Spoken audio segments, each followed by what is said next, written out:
Hello, everyone. Thank you so much for joining us. This is the first installment of the Digital Cynics Weekend Podcast.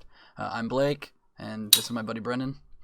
So basically we're just going to be doing kind of a weekend roundup of all of the news stuff in tech and video games that have happened, and we're going to kind of talk about some stuff. But I guess we'll just start. What have you been playing any new games lately, Brendan? Yeah, mainly. So I've been playing Call of Duty for the last few days that it's been out. Cool. What about you? I've been playing the Outer Worlds a bunch. Tell me about Modern Warfare. How's that been? Because I haven't played a Call of Duty game probably since Black Ops 2. That's kind of when I stopped playing. Yeah, so I have played a couple since Black Ops 2, but to be honest, they kind of have died off a little bit for me. This one is definitely a much different feel. It does feel to me like a kind of a Battlefield Call of Duty hybrid. Right on. Yeah, fun online. Biggest gripe though, and I know a lot of other people have this too, is some of the bigger maps that they've added. I don't know. They're just like kind of not cutting it. There's really nowhere. It's kind of slowed down the gameplay. It's not that arcadey fun that it used to be. Okay. So it's not quick shoot dead type of deal. No, not anymore. Campaign, I've played 5 of the 12 missions. Okay. Super awesome, super cinematic, good story. Cool. It definitely like the realism is pretty awesome in the. So for those interested in just the campaign, would you recommend it as a purchase or a wait for sale? Because I don't play the multiplayer stuff. Yeah, so if you're just gonna play campaign, definitely wait for a sale. It's only probably like a 5-hour total campaign, so it's definitely not worth $60 for that. Right. But borrow it from a buddy, beat it quick, or I mean, Call of Duty doesn't really go on sale, so yeah. Definitely don't buy it just for the campaign. Oh, cool. But you're getting your $60 worth out of it, it sounds like. Yeah, I am having a lot of fun, actually. Seems like a lot of these games that come out now are just open world and take 100 hours to beat. And I like having a side game that I can just play a couple rounds and get off in 20 minutes. So. Right. Yeah, well, speaking of open worlds, so I've been playing the Outer Worlds a lot, and this game, it's funny. It's so much of Fallout that I wanted and did not get out of both Fallout 4 and Fallout 76. And like I liked Fallout 4 for what it was as a game, but it still didn't have that. Fallout, I always said it was like a B plus for as a game in itself, but it was like a B minus C plus as a Fallout game. Yeah, Fallout 4 to me seemed a little copy and pasted at times. And the funny thing too about the Outer Worlds, I'm actually going to be making a video about it, and that's what we're going to be posting tomorrow. But the thing that I did not realize with the Outer Worlds, I was expecting just kind of this big open world thing. Apparently, from my understanding, it's similar to Mass Effect, where it's more like you have these kind of open areas, but it's mostly connected through like a hub system. So you'll go to like one planet or one docking station and that kind of stuff. But there's a lot to do, and I'm loving the writing, and I'm loving the the characters are so much fun. For like, there's one NPC in particular where, she joins you like right at the beginning, and it's apparent that she has feelings for this one character in the game, and it's I never use this word, but it's adorable. And so like literally I'll be on like some sort of quest for the storyline, and she'll come up to me randomly and say like, can we talk about something? And I'll be like, yeah. I drop everything I'm doing, and I'm like, we're gonna figure out your problems, we're gonna go take care of whatever it is you need to get done. And it's just really refreshing to play a game that's just a game, and that's just meant to entertain and No, sorry to cut you off there. So I've heard in comparison to Fallout, um, or not compared, like what's different about Outer Worlds is I've heard that it's not really like a open world game. It's more of kind of a linear game with different planets and stuff. I've just heard that. I mean, can you like fast travel back to like Yep. any planet you want and stuff? So if you're playing on one of the normal difficulties, if you're not playing on the hardcore difficulty, you can fast travel to different points of interest. Like usually it's a town or kind of like a main camp, and each I guess I'll call them mini worlds or whatever you want to call them. Each location has its handful of fast travel locations, and it kind of follows the same rules as Fallout, where you can fast travel if you're not over encumbered, and you can fast travel if you're like outside. But if you're like inside a building, you can't fast travel your way out. You can always Okay. you can fast travel back to your ship, and then once you get on your ship, there's like the star map, and you can choose where to travel from there. And that's why it's not so much a this vast open world. It's mostly just kind of like centered around your ship, and then you kind of go to different points on the map and travel these smaller sections. You can go Okay. back to these worlds, at least so far. I don't know if there's a Have you felt like there has been like a decent amount of stuff to explore though? um yes and no. So it's a lot more condensed. I I would uh I would say similar to Fallout 4, how like in Boston, how there wasn't a whole lot of area to explore per se, but a lot of things were much more condensed. Right. It definitely feels, I mean, it definitely feels smaller, and you feel like these areas are smaller, but it's never um, gotten in my way of enjoying the game as an RPG exploration experience, if that makes sense. Yeah, no, I think it sounds good.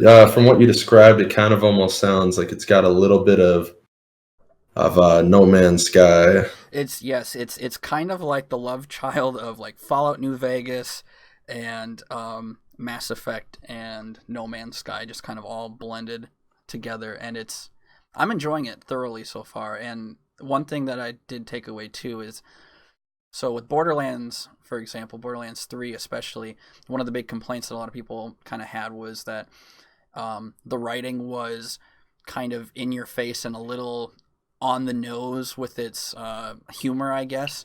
And Fallout has always had like a weird, quirky sense of humor with it, but in the Outer Worlds, it it's made by the same people who made the original Fallout series, and so they still have that dark humor in it, but it's much more toned back and it's much more subtle.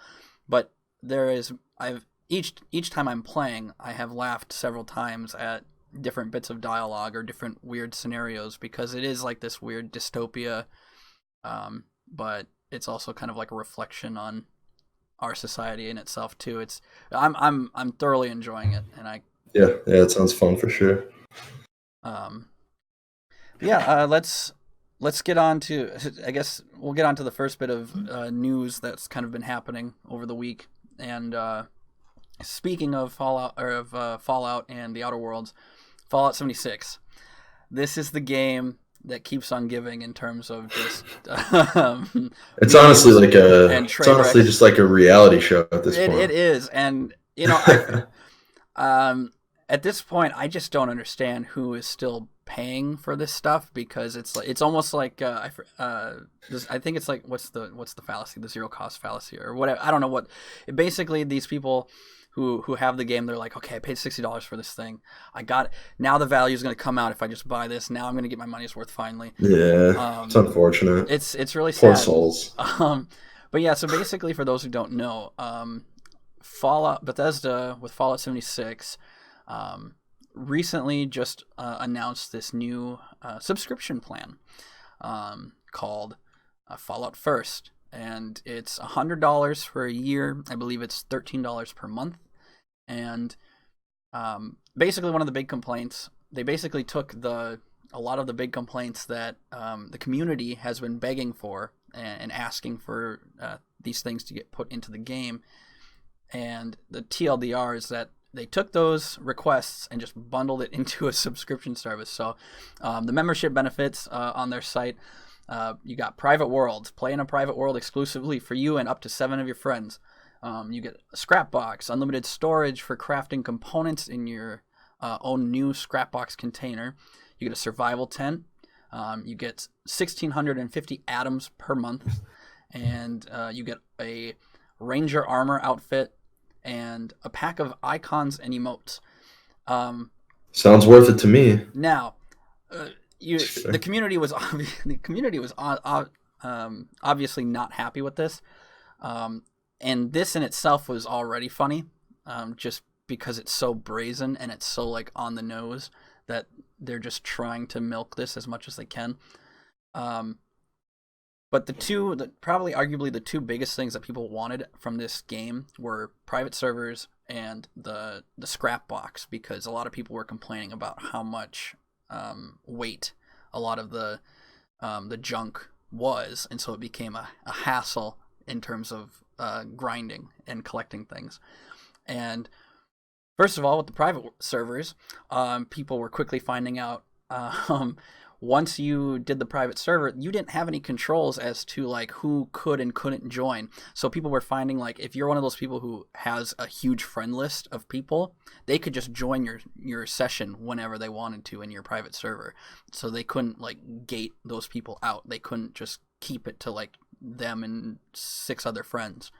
And then the other thing with the scrap box, people were claiming they were trying this out, and you had multiple reports of people dumping all of their items in the scrap box, opening it back up, and it was gone. I heard that too. The $100 a year service that these guys have running out is already broken day one of launch, and it doesn't even do what they're trying to advertise.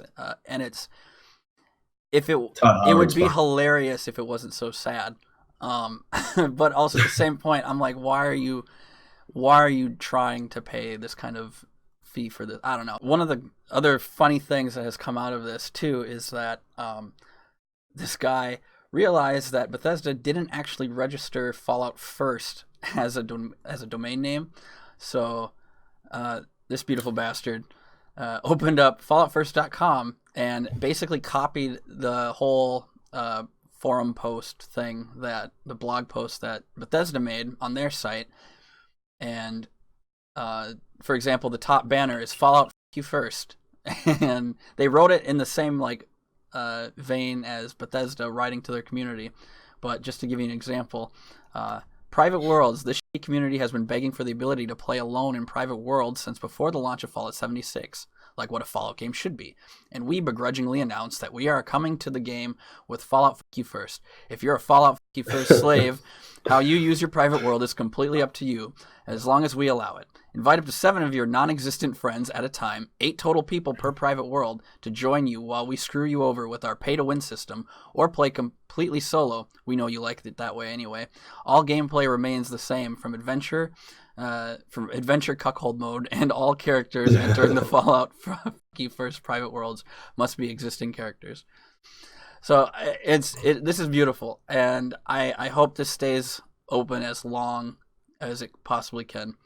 But yeah, it's they'll probably close it or something. Eventually, they'll issue a takedown of some kind, I'm sure. But it's just sad because Bethesda used to be one of the good guys, and I don't know. We can hope that they'll come around eventually, but I'm not holding my breath anytime soon. But yeah. We're eventually going to get Fallout 5, Elder Scrolls 6. Mm-hmm. It might be another 10 to 15 years, but yeah, it's coming, and I will play it. Yeah, It'll probably be, back to the standard fun that we're used to having with Bethesda. I sure hope bugs and all. Okay, so let's move on to the next story. This one is more with tech. We got a couple tech stories here. So I don't know. Do you have a Google Home, Brennan? I do actually. So I don't actually use it anymore. I switched to Alexa because the Google Home just didn't respond when I wanted it to. Didn't work. It would disconnect constantly. It's kind of just overall garbage. Yeah, so we have a few in the house, at our home, and it usually works well enough. The more troubling side of things is um, the actual like voice recognition stuff when we're trying to talk to it. Yeah, that's what I was having issues with. Like casting things, or using them as music speakers, or even controlling the lights for the most part work fairly well. But if we're using it as anything else outside of there, it's really hit or miss. Well, another thing too is it seems kind of like a small first world problem for sure. Oh, definitely. But I hate saying "Hey Google." It's so much easier just to say it, Alexa, Yeah. and to tell it to do something. I don't mind the wake up command personally, just because it's differentiates enough so that like I don't accidentally trigger it. Yeah, but I wish I could be like, "Yo, Goog," or you should be able to like set it to more than just "Hey Google." Right. No, I hear that.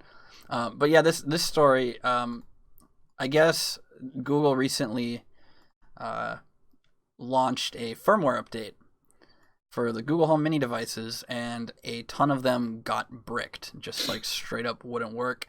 Um, and so, and this is specifically for the Google Home and the Home Mini devices, and they have announced that they are going to be releasing, um, or no, they did this firmware update, and now because they're bricked, Google is going to replace those home devices bricked. So if you have a Google Home or Google Home Mini that was bricked, contact Google support and they will supposedly replace your item. Luckily, I have 4 in my house, and luckily, I don't think any of ours got affected. Yeah, mine did not. Well, it's just But maybe if you're lucky, you'll get a little bit of an upgrade out of it if you have like an older model or something. well, it's just funny to me that the fact that this firmware update just straight up bricked it. They can't fix it in any other way. They're just like, yeah, we'll just send it in. We'll give you a new one. Yeah, it's kind of a hassle to be honest, and I'm sure a lot of people are just gonna kind of take the loss. But Yeah, it's what you have to do, I guess. But and then piggybacking off of that, speaking more on Google, our other bit of tech news is with the Pixel 4. Um, one of their big features that they're boasting about is the fact that because they have the radar chip inside the phone, um, it allows the face unlock feature to be the fastest of any smartphone. Whether or not that's true, I'm not sure, but supposedly it's really quick and responsive to where it just feels like you're picking up the phone and it's already unlocked.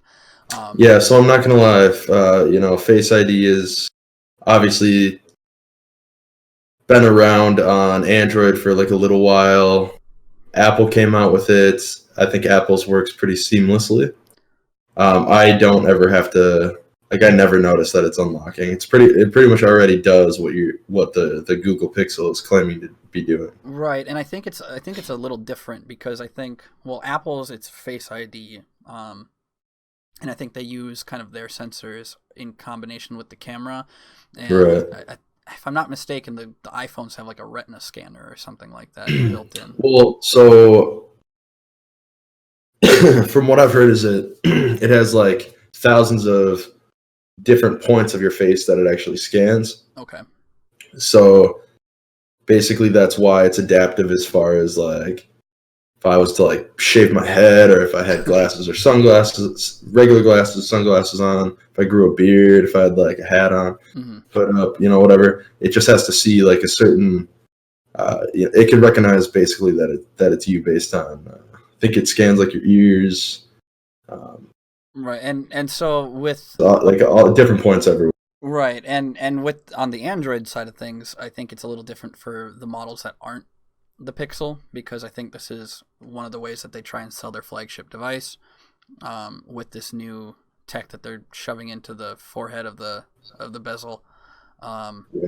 It's this is their, I guess, I hate to use this term, but premium face unlock feature.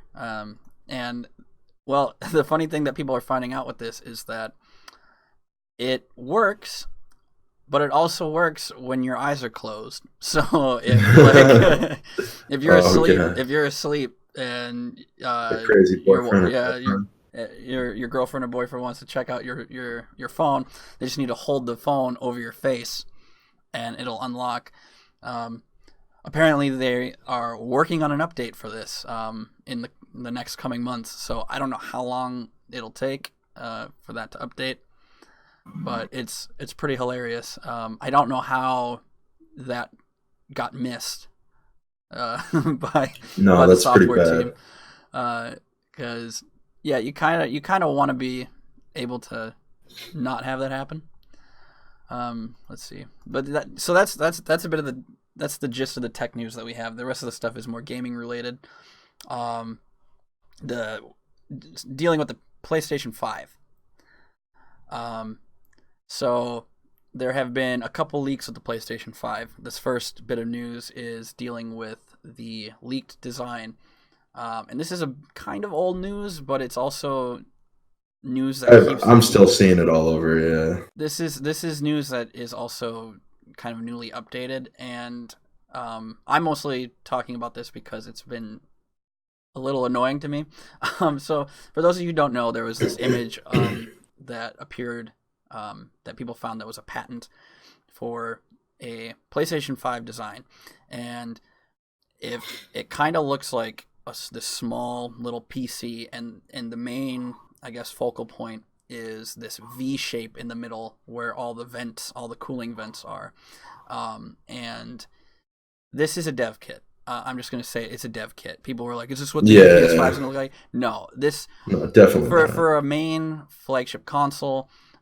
They go through design teams, and this is just I'm sorry, this is ugly as far as like an entertainment center based console. This is a dev kit, and we've even had one of the game devs who are using this tweeted when this first broke, and he said, "Yeah, it's a dev kit."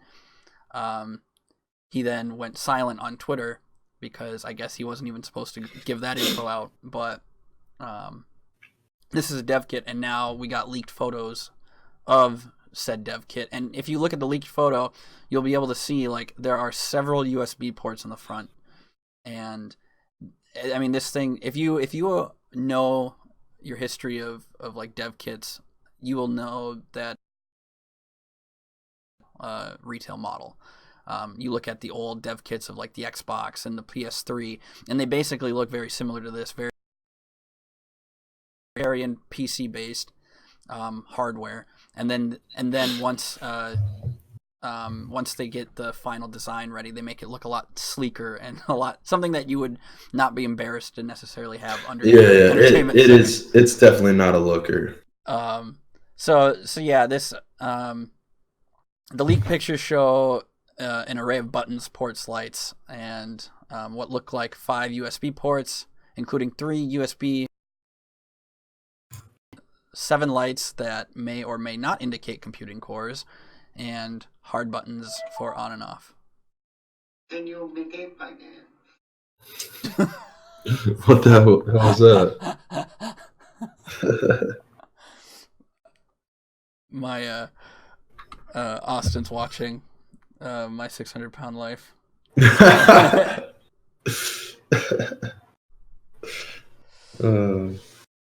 It's great.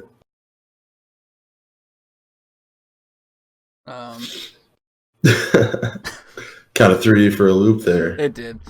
All right, let's move on from the dev kit though. Okay, yeah. So in addition to the dev kit, we got the price of the PS5, and the date was also leaked. According to this article, BGR.com, we got PS5's price and exact release date might have just been leaked. The TLDR of this is that let's see. A second source now offers the same early December 2020 launch estimate, providing an actual release date for the PS5. That should be December 4th. So that's the estimated release date.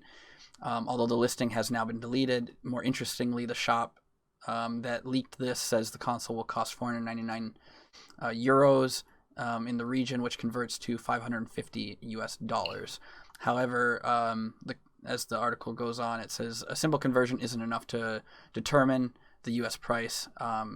It's not necessarily how it works. They basically kind of go by market research as well.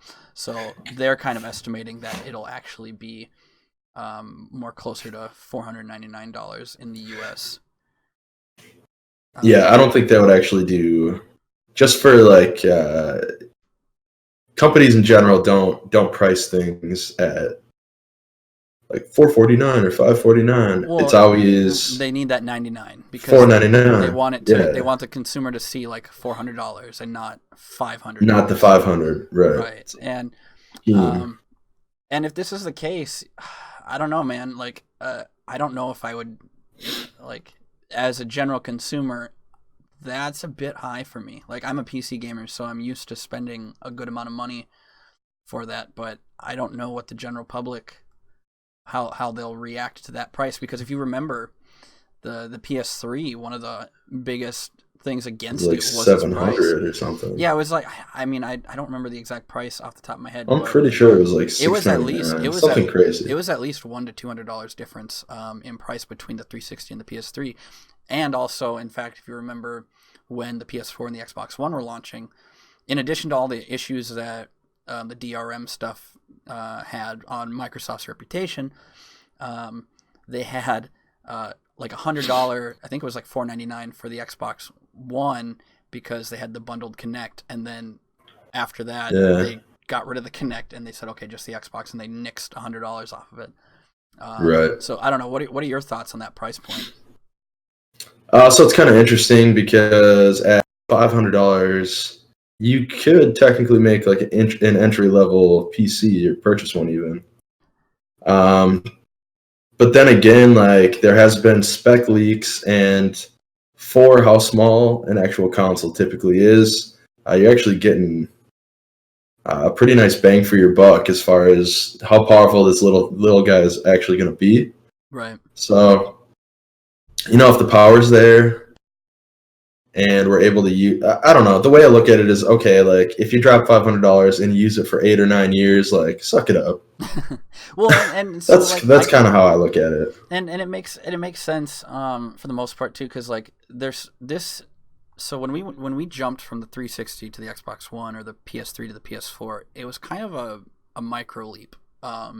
There was noticeable differences in the performance and the graphics and that sort of thing, but there wasn't that huge of a jump in terms of loading time and frame rate and that sort of thing. Now, when you have stuff like the Scarlet advertising, or they're saying like, oh, we'll be able to play 4K at 120 frames a second, like that gets me excited, because even as a PC gamer, I don't like games at 4K at 30 frames a second. I'm all about frames. Give me 60 frames or more. And I think that's what that's where we're going to see the hugest jump, the jump in frame rates, as well as being able to experience the games in 4K natively, but then also what Sony mentioned was their use of SSDs and loading time, where loading times will be like that with fast travel. Well, yeah, so loading times will be a lot faster for sure with that. And then I've actually, obviously there's a couple games already that do this, but like loading screens are eventually just going to be gone completely. So just like in The Witcher, I believe it's The Witcher, I don't think there was a single loading screen past when you initially loaded the game when you started it up. Yeah, and The Witcher 3, it's been a little while since I've played the game, but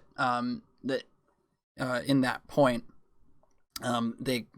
game studios are getting a lot better at hiding the loading screens. So like you get the elevator that's like infinitely like going. Right. And so they'll hide it there. They're finding ways to do that. And to that point that you're making, I don't know if I would say that they're going away entirely, because I think as the resolution increases, they're just gonna make things more dense in terms of data to load. However, with the use of these custom SSDs, I think they will be able to mitigate that a lot better, and the games will run a lot smoother, and they'll be able to load quicker. So even though they might not entirely go away, we're definitely going to be seeing significantly less loading screens, or loading times, I should say. We might not see loading screens, but the loading times will definitely decrease. So like you just said, they're kind of, obviously, like, a game has to load. It can't just not load. But you're more so talking about during, like, in game, like you're not. Yeah. So you're saying like they're kind of, when you said they're kind of, yeah. So or just like walking into a building. I don't know. I just remember back in the day on let's use Fallout New Vegas as an example. Yeah. On Xbox 360, it legitimately had like 1 minute to 5 minute load times at certain points, and that was every time you were going in a place, out of place. Like it was a nightmare. So it's kind of nice seeing those kind of dwindle away. And then, like you said, they're hiding them in the game. So yeah, your game might be loading now, but like for example, the Sony Spider-Man game. Let's say you fast travel, instead of loading on a load bar and breaking the immersion of the game, Spider-Man's just chilling on the subway, like sitting on his phone or something, and it kind of just keeps you immersed in the game, because there's nothing worse than being really into a game and just getting hit by a long loading screen. So right, load times, that's going to be the biggest jump, but I think it's not just seeing less load times and fast traveling and that sort of thing. I think from my understanding too, that's going to affect the gameplay overall. And I don't know. I'm excited. My only concern is that with these SSDs, with the PS4, one of my bigger complaints was the fact that the stock PS4 came with 500 gigs of hard drive space, and that wasn't nearly enough even in that generation. Like everyone had to have either an external hard drive or upgrade the internal hard drive to at least a terabyte. Yeah, it's got to be a terabyte minimum now. So if and that's probably where that cost is coming from, most likely. That's probably like storage ain't cheap. So yeah, I would be okay with the price, but for the average consumer who buys their consoles, or like the parents that are buying them for their kids on Christmas, I think this is where Nintendo will probably capitalize a lot in terms of just because for affordability. I don't know. The nice thing too is obviously if you're getting a new console when it's releasing, typically they do have like a nice deal where if you trade in the old console, you're going to get X amount off. So, I mean, it's quite possible, like, you could get out of it with, maybe only $200-$300 after everything. Yeah, it'll be out of pocket. So it'll be interesting to see. I'm personally very excited for this next generation for both Microsoft and Sony, and whatever and whenever the supposed Switch Pro unveils. But that'll be interesting. That $499 definitely seems reasonable for both the Scarlet and for the PS5. But yeah, that's most of the tech news. I guess we can wrap this up. Just kind of talking about some of the games coming out this week or this next week. We got Resident Evil 5 and Resident Evil 6 both coming out on October 29th for the Switch. Personally, unnecessarily. Personally, the only one of those two is Resident Evil 5, and that's just an okay game. Yeah, Resident Evil 5. I don't know. Don't get me wrong. I love a lot of the Resident Evil games. Resident Evil 5 and 6 were personally some of my least favorites. So I'm not sure why they picked. You're not alone on that.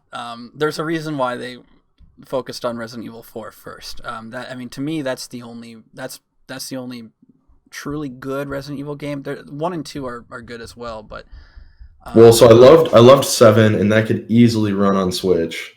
Now I don't know how many people would actually buy that on Switch, just because I feel like it is a console that's directed towards families and stuff. But Another thing too is Resident Evil 2 just got a remake a handful of months back, and I do have that on PlayStation 4, and it's fantastic. So Resident Evil 7 is actually a game that I have not played, and I forgot about that one. It's on my backlog of games to play for my PS4. I love it. I've heard good things. It's kind of a totally different experience if you're used to the other traditional Resident Evil games. Yep. But no, that's one that I'm definitely wanting to play. But yeah, I don't know. I think Capcom has seen the Switch as like kind of a money making machine because they can just port all of their old titles to it fairly easy, and they can sell it at a markup because Nintendo has like a Nintendo tax where everything is more expensive for any Nintendo system. So I won't be getting either of these probably, just because I have 5 on PC when I occasionally play co-op with somebody. The other games that are coming out, we got Super Monkey Ball Banana Blitz HD for PS4, Xbox One, and the Switch. I am very happy to get a Super Monkey Ball for the Nintendo. However, I don't know if Banana Blitz is the one that I would have chosen to have ported. Oh man, those games were my jam though back in like PS2. So like I have a lot of memories of Monkey Ball 2. Yeah. But I mean, I'll take. You know what? I can't really complain because supposedly, from what I've heard from other people who had a Wii and actually played this game, apparently it's a lot of fun. I'm interested to see how because it's motion control based. So I'm wondering how they're gonna work that out with the PS4, Xbox One, and Switch. They're probably just gonna go to the sticks. But yeah. I mean, the controller, like the PlayStation controller, has like motion ability. Yeah, and I don't know if they're just canceling out motion entirely or if they're going. They should. They should. Let's see what else we got. Burp. So let's see. We got Vampire for the Switch. That's a game that's already been out for a little while now. Interesting port. It's gotten mixed reviews, but I've heard overall good things. It's just not like a. I don't think it's like a widely sought out game. Right. Just because of the stealth aspect, difficulty level. Yeah, it's just I don't know. It's kind of a dark, slow game, is what I've heard. So and then we got and then next we got Yakuza 4 getting a port to the PS4. So that was a game that came out on the PS3. Oh, the Yakuza. Yeah, and that game. I've actually not played any of the Yakuza games. I've heard actually weirdly good things. Yeah, I think I own Yakuza 0. I've heard it's like the kung fu version of like Grand Theft Auto almost. Well, it's essentially the Shenmue games, just not as bad. Yeah. But yeah, so that's exciting. All of those games that we were just talking about, by the way, those are all getting release on October 29th. And then the other game, really coming up here. The big one, we got two others. We have Atelier, Ryza, Ever Darkness, and The Secret Hideout. I know nothing about this game, but it is coming out on October 31st for PS4, Switch, and PC. This is literally all I know about it is off of the cover art, and it kind of just looks like one of those JRPG games. So we're probably gonna get some hate in the comments, but that's okay. Also, a sad day for PlayStation players out there. We did get unfortunate news that Naughty Dog has decided to push back The Last of Us 2 a few months. Oh, that's right. Yes, we were going to talk about that. Super unfortunate. Yeah, and it's sad, but it's not one of those games that I was worried that wasn't going to come out. Right. So I don't know. I think. Go ahead. I was going to say, I'm a pretty big fan of obviously they made the decision that they weren't ready yet. They needed an extension. So hopefully, whatever was wrong with the game is smoothed out, and it's just like a perfect experience, just like the first one was. Naughty Dog honestly has never let me down in my entire life. Ever. Never. I don't think so. Name one bad Naughty Dog game. That's right. You can't. If this were any other game like that was in development hell, I would probably have a little bit more cynicism behind it, but it's just getting delayed till what was it, May of 2020? Yeah, I think it got delayed to May, so I think it was supposed to originally come out in February. I could be wrong, but honestly, I'm not too upset about it either because we have Cyberpunk coming out pretty early on next year, and that's going to take up a whole lot of my life. Right. And sometimes the funny thing is too, sometimes even though they're saying we just want to make it as good as possible, sometimes with these games they also get moved back just because there's some backroom strategy going on where they're like, okay, well, there's a handful of games that are coming out, we need to readjust. Either way, I'm still gonna play that game when it comes out. It's probably gonna be a cross release between the PS4 and 5 when that eventually comes out.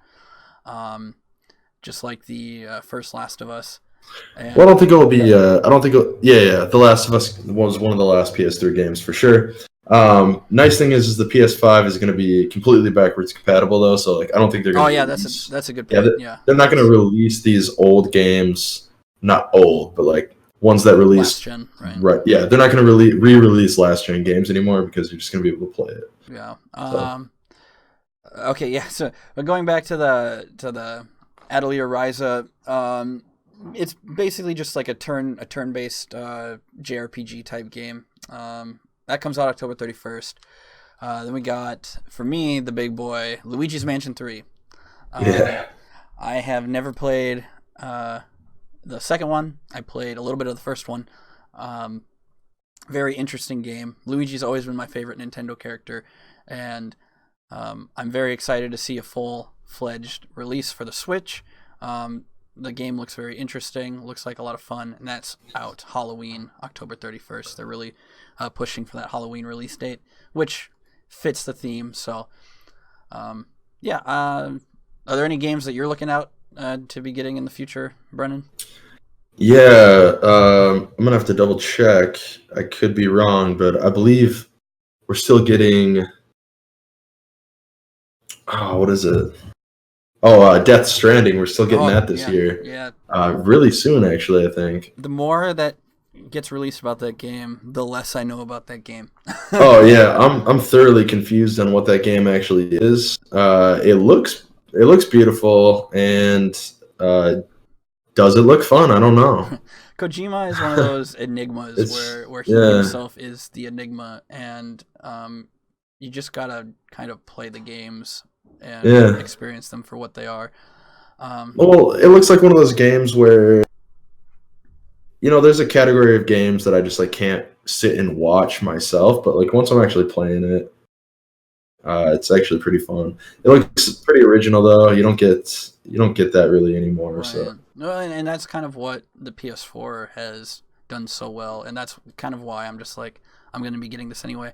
Right. I mean, it technically isn't a PS4 exclusive because it's also going to be eventually released on PC, but it's basically a console exclusive, which is, in my opinion, that's kind of what matters in that market.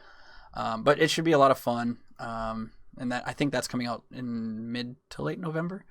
I think so, and then of course, I want to say the 15th, October 15th, or November 15th. I believe we're getting Jedi Fallen Order too. I'm not going to talk a whole lot about that. We're actually going to be releasing a video on it next week. But yeah, that's another one I'm looking forward to also. And on that note, thanks everyone for checking out the podcast. This is our first attempt to see how things work out.